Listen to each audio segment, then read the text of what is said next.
Assalamualaikum warahmatullahi wabarakatuh. Dan semangat pagi teman-teman semua. Ya, pada video kali ini kembali kita melanjutkan ya pembahasan tentang materi matematika yang ada di kelas 9 SMP, yaitu tentang kesebangunan dengan kekongruenan. Kita akan menyajikan materi singkat ya. Kita akan berikan juga contoh dengan di akhir video akan ada kuis interaktif. Jadi pastikan kalian semua menonton video ini sampai selesai.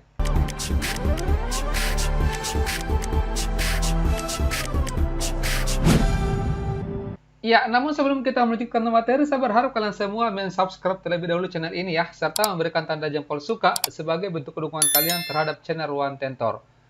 Baik, kita mulai dari pengertian kesebangunan. Kesebangunan adalah dua bangun yang bentuknya sama ya, tetapi ukurannya bisa saja berbeda. Lalu bagaimana syarat dua bangun datar dikatakan sebangun? Nah, dua bangun dikatakan sebangun yaitu jika yang pertama adalah sudut-sudut yang bersesuaian itu sama besar. Kemudian yang kedua yaitu perbandingan sisi-sisi yang bersesuaian itu sama atau sebanding. Contohnya seperti ini.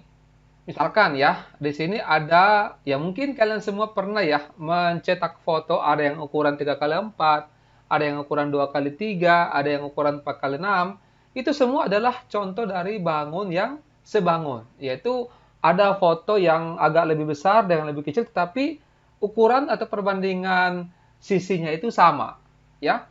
Sama halnya kalau misalkan kalian memotret, ya, memotret apakah itu misalkan suatu bangun rumah ataukah kalian kalian foto teman kalian. Nah, ukuran dari teman kalian itu dengan ukuran foto itu dikatakan sebangun, ya.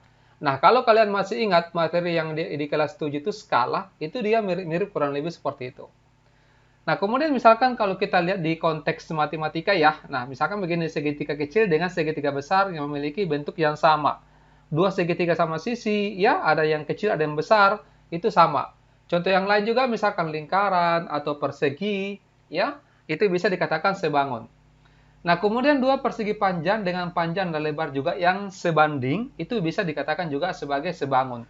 Misalkan di sini panjangnya 3 ya, ini kita katakan 4. Nah, kalau kita kali 2 semua, misalkan di sini 6, di sini 8, ya 3 kali 2 6, 4 kali 2 8, maka itu dikatakan ya dua persegi panjang yang sebangun. Kalau ini misalkan, ini panjangnya 4, 4, 4. Kita kali 3 semua ya, ini 12, ini 12, ini 12, maka dia juga dikatakan sebangun. Bisa paham ya sampai di sini? Baik, kalau paham coba kita lihat, kita masuk ke kongruenan. Nah, bedanya kesebangunan dengan kekongruenan di sini adalah bentuk dan ukurannya itu sama persis. Ya, jadi dua bangun yang bentuk dan ukurannya sama persis. Syaratnya dua bangun dikatakan kongruen jika yang pertama itu sisi-sisi yang bersesuaian itu berpadanan seperti itu ya. Itu sama panjang, serta sudut-sudut yang bersesuaian itu sama besar. Intinya kekongruenan itu sama persis bentuk dan ukurannya. Ya, kemudian contoh benda-benda yang kongruen ya dalam kehidupan sehari-hari, misalkan penyusunan batu bata ya. Jadi dari semua batu bata yang disusun ini, batu bata yang satu dengan yang lainnya itu dia kongruen ya, karena dia sama persis ukurannya. Kemudian contohnya juga kayak sarang lebah. Ya, contoh yang lain misalkan ubin lantai serta satu set koleksi dari cangkir yang biasa dibeli oleh ibu-ibu ya. Itu sama persis ya, bentuknya sama, bendanya sama, dan ukurannya sama. Nah, sifat kekongruenan ada 4 ya. Yang pertama adalah dua bangun kongruen memiliki bentuk dan ukuran yang sama. Yang berikut, sisi-sisi yang bersesuaian itu memiliki panjang yang sama. Serta sudut-sudut yang bersesuaian ini memiliki besar yang sama. Dan yang keempat adalah kekongruenan tetap ada meskipun bangun itu memiliki translasi digeser ya, direfleksikan, dicerminkan atau diputar. Jadi kalau kita, ya mungkin kalian semua ya, kalian kan sudah belajar tentang transformasi geometri. Jadi kalau ada bangun segitiga, misalkan ya, yang kita ketahui berapa ukurannya, kalau kita geser, translasikan geser ya, atau direfleksikan, dicerminkan, bahkan diputar, dirotasikan itu, maka bangunnya tetap sama, dan ukurannya juga sama ya, atau kongruen. Nah, kekongruenan pada segitiga, ya, sifat kekongruenan yang ada pada segitiga ada 3 ya. Yang pertama, jika dia memenuhi syarat sisi-sisi-sisi. Artinya, Setiap sisi yang bersisian itu sama panjang. Nah, kalau ini terjadi, maka dipastikan dia sekongruen ya. Yang berikut kalau misalkan ada sudut dan diapit oleh dua sisi. Ya, kalau ada dua segitiga yang mengalami ya syarat seperti ini, maka ini kedua segitiga itu kongruen. Ya, artinya di sini setiap sudut yang bersisian itu sama besar.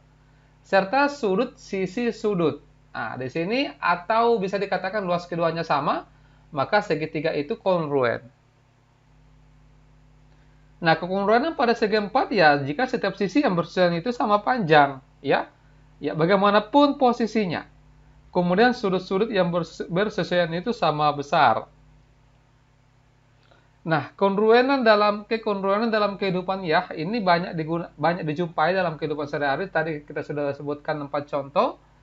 Nah, di sini kekongruenan digunakan dalam pembuatan pola pakaian, pemasangan ubin lantai, perancangan jembatan, dan bidang arsitek untuk memastikan kesesuaian ukuran dan bentuk ya. Misalkan di sini ada ubin lantai atau perancangan jembatan. Ya, baik ya. Setelah kalian paham tentang materi kesebangunan dan kekongruenan, di sini ada beberapa nomor kuis interaktif. Ya, kita persilakan ke adik-adik semua untuk coba mengerjakan dulu, kemudian kita berikan pembahasan. Kalau yang pertama, silakan kita beri 10 detik ya. Bisa di stop videonya kalau tidak cukup waktunya. Silakan.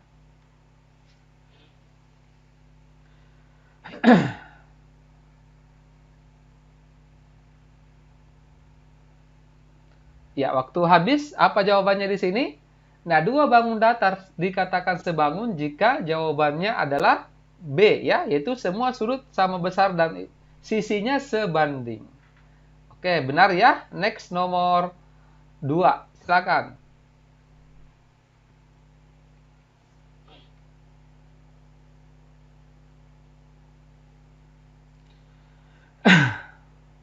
Ya, nomor 2 ini berikut ini yang bukan merupakan pasangan bangun yang pasti sebangun. Artinya kita cari yang mana yang tidak sebangun, yang pasti tidak sebangun gitu ya.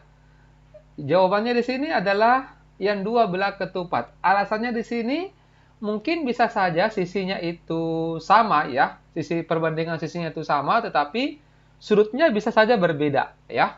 Yang lainnya ini sudah pasti sebangun. Dua buah persegi, kemudian dua buah segitiga sama sisi, dengan dua buah lingkaran. Ya, nomor 3 silakan.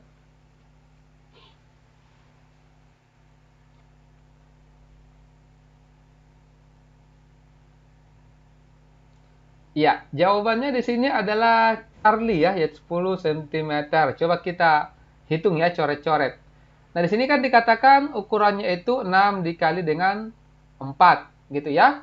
Nah, di sini diperbesar secara sebangun sehingga panjangnya menjadi 15 cm. Nah, di sini lebarnya berapa? Nah, kita bisa menggunakan prinsip perbandingan senilai ya. Kita bandingkan seperti ini, kemudian kita kali silang. Ini katakanlah X, kita hapus dulu yang tanda silang. Nah, tinggal kita kali silang. 6 dikali X ini 6X. Kemudian 15 dikali 4 ini dapatnya 60. Jadi X-nya 60 dibagi 6 dapatnya 10 cm. Jelas ya untuk nomor 3 ini. Next, nomor 4. Silakan.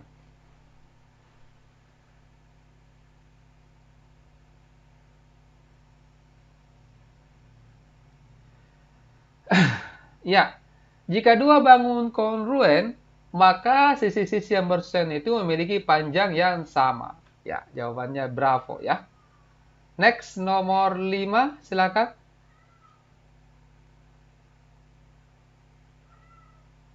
Ya, nomor 5 ini tadi sudah diberikan ya penjelasan ya. Ada 3 kemungkinan ya syarat dari dua bangun segitiga dikatakan kongruen ya. Ini kecuali ya yang tidak.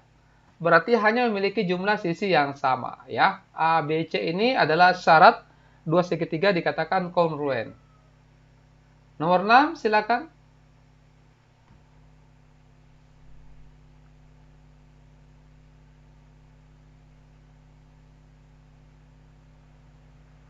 Ya, soalnya di sini dua persegi panjang dikatakan kongruen jika memiliki panjang dan lebar yang sama ya. Benar ya? Ya, baik. Saya kira ini ya penjelasan singkat tentang kekonroyan dan kesebangunan. Ya nanti di video selanjutnya kita akan bahas, kita akan banyak-banyak bahas soal tentang kesebangunan, kekonroyanan ataukah gabungan dari keduanya. Baik, kita tutup dulu. Wassalamualaikum warahmatullahi wabarakatuh.